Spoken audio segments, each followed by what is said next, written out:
pessoal, tudo bem com vocês? Nós somos o Grupo B e vamos apresentar para vocês agora sobre o INPC, que é o Índice Nacional de Preços ao Consumidor. O nosso grupo ele é composto pelas seguintes integrantes: Maíra, Amanda, Maria Eduarda e Kelly. O Índice Nacional de Preços ao Consumidor, o INPC, ele é um indicador calculado mensalmente pelo IBGE, que é o Instituto Brasileiro de Geografia e Estatística, com o objetivo de medir a variação de preços de uma cesta de bens e serviços consumidos por família de menor renda. O objetivo do INPC é mensurar a variação de preços de uma cesta de bens e serviços consumidos por famílias de menor renda, visando garantir a correção do poder de compra dos salários. A sua população-alvo são famílias com uma renda mensal entre 1 e 5 salários mínimos, residentes em áreas urbanas. O INPC, ele difere do IPCA porque o IPCA abrange uma faixa de renda maior, que seria de 1 a 40 salários mínimos. Agora falando sobre a cesta de produtos, ela inclui alimentação, habitação, transporte, saúde, vestuário, entre outros, refletindo o padrão de consumo das famílias mais vulneráveis financeiramente. A sua finalidade, ela é utilizada para a correção de salários, benefícios previdenciários e contratos. Ele serve como referência em reajustes salariais. E a sua metodologia é apurada a partir da coleta de preços em 16 regiões metropolitanas e capitais brasileiras, abrangendo estabelecimentos comerciais, domicílios e concessionárias de serviços públicos. Olá, eu sou Maria Eduarda e vou estar falando um pouquinho sobre a estrutura de ponderação. Ela é a representação da cesta de consumo, peso dos itens e a base para o cálculo do INPC.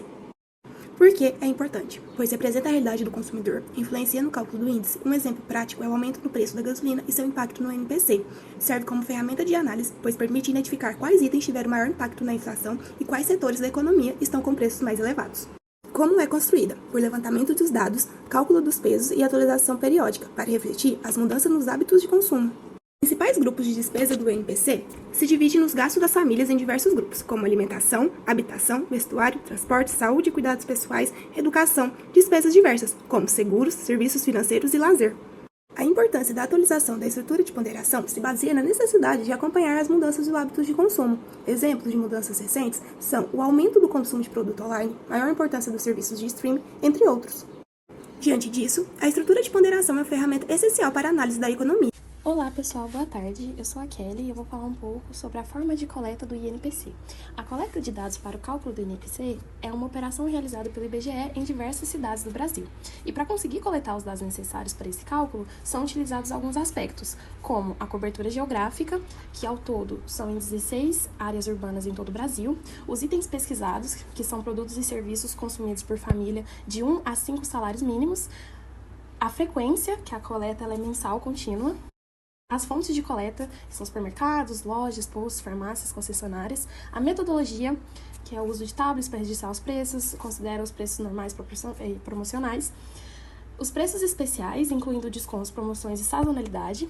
E a qualidade, que ela serve para corrigir possíveis erros e revisionar possíveis erros. O IBGE, ele segue critérios rigorosos para assegurar a qualidade dos dados coletados. Toda essa metodologia mencionada na forma de coleta, bem definida, é essencial para que o índice tenha credibilidade e seja amplamente utilizado em ajustes salariais, correções de contratos e políticas econômicas. Oi pessoal, tudo bem? Eu sou a Amanda e agora vou estar explicando para vocês sobre o método de cálculo do INPC.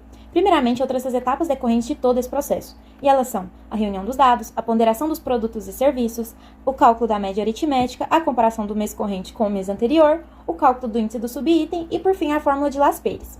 E o que seria essa fórmula de Las-Peyres?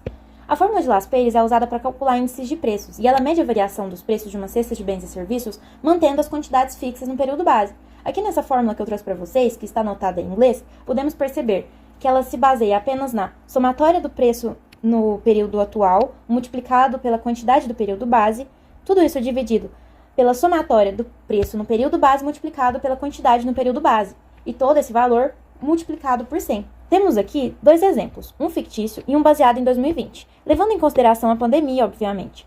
No exemplo fictício, os produtos analisados são o arroz e o leite, e percebemos, após a aplicação da fórmula, que houve uma variação de 121,67.